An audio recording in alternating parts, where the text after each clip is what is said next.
এখন আমি চুকনাগড় টু যশোর সড়কে আছি। এই সড়কটাও প্রায় 2-2.5 বছর মতো হয়েছে। তো এটাও আসলে রাস্তার অবস্থা খুব বেশি ভালো না।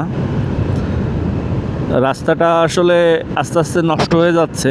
কিছুদিন আগে অবশ্য মেরামত করা হয়েছিল, কারণ মাঝে বাইকারদের জন্য খুবই খারাপ অবস্থা ছিল। মানে রাস্তার মাঝে মাঝে গর্ত হয়ে গেছিলো, সেই গর্তগুলো এখন পূরণ করে দেওয়া হয়েছে। আপনারা দেখতে পারবেন, আমি সামনে দেখাচ্ছি।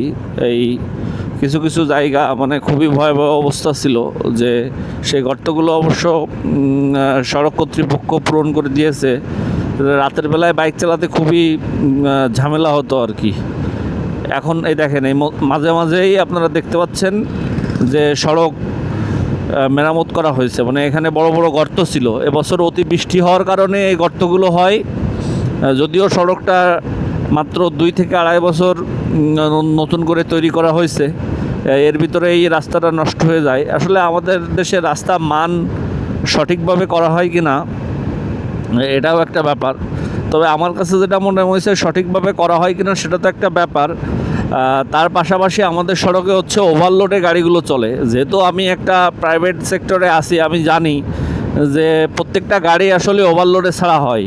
মানে গাড়ির পরিবহন ক্ষমতা হয়তো 13 টন, আমরা সেই গাড়িতে 18 টন 20 টন মাল লোড করি, এবং সেই গাড়িগুলোই মানে রোড দিয়ে চড়ে। ওই গাড়ির ক্যাপাসিটি আছে সর্বসাকল্যে হয়তো 22 টন যেতে পারবে গাড়িসহ।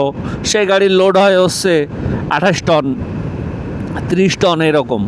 এখন যখন ওভারলোডে গাড়িগুলো চলবে, তো তখন তো আসলে বলাই বাহুল্য যে রাস্তার অবস্থা খুব দ্রুত নষ্ট হবে, এটা খুবই স্বাভাবিক। হ্যাঁ, তো আমি আর একটা ব্যাপার দেখাবো, যে আমাদের মহাসড়কে একটা বিচিত্র রকমের যানবাহন চলে, সেটা আমি এখন পাচ্ছি না এই মুহূর্তে। তো পাইলে পরে আমি দেখাবো। এই যানবাহনের কোনো লুকিং গ্লাস লাগে না, এদের কোনো ড্রাইভিং লাইসেন্স লাগে না, কিন্তু এটা মোটামুটি ছোট 1 টন বা 2 টনের যে পিক আপ আছে, তার থেকে বেশি মাল পরিবহন করতে পারে। হ্যাঁ, তো এটা হচ্ছে একটা ব্যাপার, এটা দেখাবো যখন আমি সামনে সুযোগ পাই। তবে আমাদের অধিক মাল যে বহন করা হয় এই মহাসড়ক দিয়ে, যার কারণে মনে করেন রাস্তাগুলো দ্রুত নষ্ট হয়ে যায়।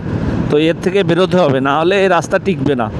যত ভালোই রাস্তা করা হোক, রাস্তার তো একটা ক্যাপাসিটি আছে। মানে আমার যেমন আমার মোটরসাইকেলের একটা পরিবহন ক্ষমতা আছে, আমি এর অধিক যদি পরিবহন করি তাহলে কিন্তু এই মোটরসাইকেল থাকবে না। তেমনি রাস্তারও তো একটা পরিবহনের ক্ষমতা আছে।